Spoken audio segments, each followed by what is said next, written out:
السلام عليكم. 5 أنواع من الناس ابتعد عنهم.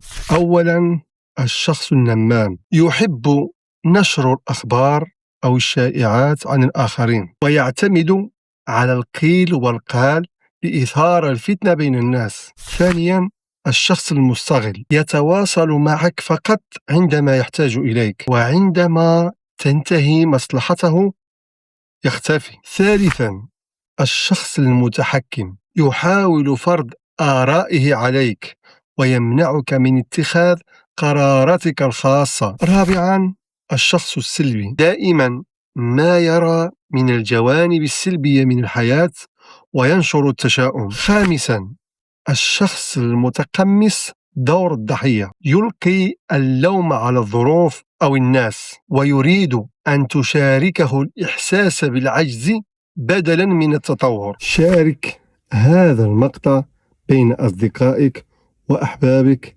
الدال على الخير كفاعله. والسلام عليكم ورحمة الله وبركاته.